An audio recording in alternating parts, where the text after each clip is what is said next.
What if I told you that the most dangerous mission in CIA history didn't happen inside a foreign capital, didn't involve secret assassins, and didn't take place in the shadows of some hidden battlefield, but instead, nearly 3 miles beneath the Pacific Ocean? For decades, this story remained locked behind government vaults. A mission so bold, so technologically insane, so politically explosive, that even today, half a century later, America still refuses to reveal everything. This is the CIA's most dangerous operation ever, a mission so secret that even US presidents were briefed on only fragments of it. A mission with stakes so high that one miscalculation could have triggered nuclear conflict. To understand how it began, we must travel back to the late 1960s, a time when the world stood on a knife's edge. The Cold War was at its peak.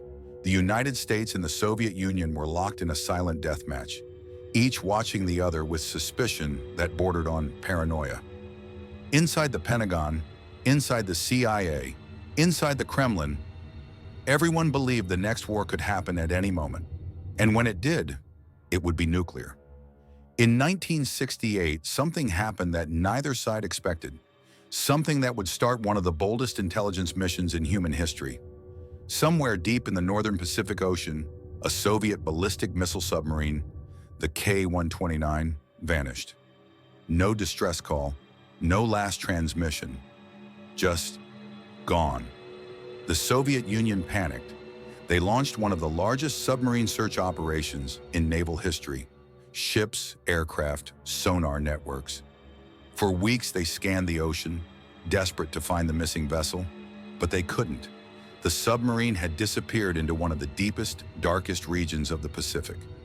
A place where no diver, no normal submarine, and no human instrument could reach. But the United States could. American intelligence, through a combination of acoustic detection, naval tracking, and satellite data, pinpointed the submarine's final resting place.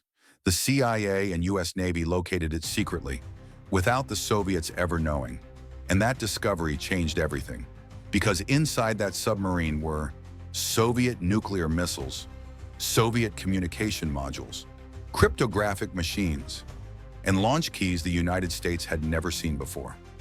If America could recover that submarine, they could understand the Soviet nuclear system from the inside. They could unlock codes that Moscow assumed were safe. They could learn Soviet targeting methods, missile reliability, weaknesses, and maybe even find proof of Soviet espionage networks. The problem? The submarine was almost 3 miles deep, deeper than the Titanic, deeper than nearly any salvage operation in human history. Experts said it was impossible. Engineers said the required machinery didn't exist. Politicians warned it could trigger war. But inside a restricted division of the CIA, a small group of men asked a different question. What if we do it anyway? The CIA called the plan Project Azorian. The mission: build a ship unlike anything ever seen, travel to one of the deepest parts of the ocean, lift an entire Soviet submarine off the seafloor, and do it all without the Soviet Union realizing what was happening. If detected, the mission could be interpreted as an act of war.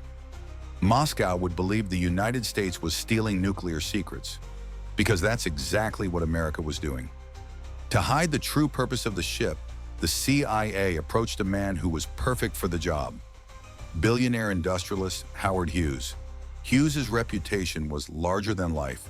He built giant planes, created bizarre inventions, launched massive engineering projects. So when his company announced a strange new ship, nobody questioned it. The cover story claimed Hughes was developing deep ocean mining technology, something that sounded weird enough to be believable. Newspaper articles happily repeated the story. Reporters called it the future of mining. Investors called it Hughes being Hughes. And meanwhile, the CIA built a covert salvage platform inside the ship, capable of lifting thousands of tons of steel from nearly 16,000 feet below. The engineering challenges were staggering. They had to design giant mechanical claws, called the capture vehicle, that could withstand pressures strong enough to crush submarines. They had to build pipes so long they swayed like spaghetti in the ocean currents. They had to design stabilization systems to keep the ship perfectly level. because even a small tilt could cause billions of dollars of machinery to shear apart, and they had to do all of it in total secrecy. Half the engineers thought they were working on deep-sea mining equipment. Only a few knew what the machinery was truly for. By the summer of 1974, after years of development, the Glomar Explorer set sail. On board were CIA officers, naval technicians, engineers, and support crews, nearly all working under the belief that they were participating in a groundbreaking mining experiment. Only a small inner circle knew the truth. They were about to attempt the most dangerous heist in Cold War history. When the ship reached the coordinates, the crew lowered the massive capture claws into the abyss. For days, the machinery descended. Miles of pipe clanking, twisting, extending into darkness no human had ever seen. Reaching the submarine took nearly 3 full days. Once the claws touched the ocean floor, engineers guided them with inch-by-inch precision. The K-129 lay broken, twisted, and partially buried in sediment. The claws gripped it. Slowly, the lift began. This was the most dangerous moment, because if the Soviets detected strange seismic activity in that area, if they saw an American ship lingering suspiciously, if one naval reconnaissance plane flew too close, they might assume the United States was tampering with a nuclear asset. The consequences could have been catastrophic. For days, the crew worked in complete isolation, barely sleeping, constantly monitoring pressure gauges, stabilizers, and alarms. And then, just when it seemed the mission might succeed, disaster struck. As the submarine rose, the massive forces pulling on its weakened hull became too much. The submarine fractured. A large section tore away and plummeted back into the darkness. The loss was enormous. Critical components, possibly including nuclear warheads and encrypted systems, vanished forever. But part of the submarine remained in the claws. The CIA raised what they could.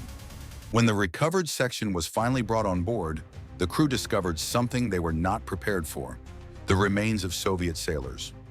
For a moment, the Cold War seemed to pause. These were not enemies, not soldiers, not threats. They were men, sons, fathers, husbands, who had died alone in the silent darkness of the deep Pacific.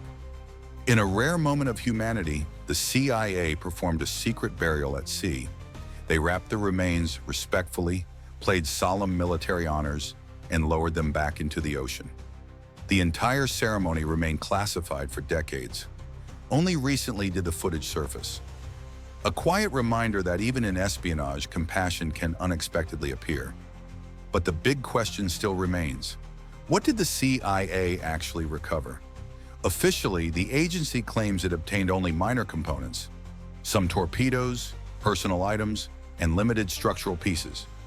But many intelligence experts doubt that story. Some former analysts believe the CIA recovered nuclear missile guidance components.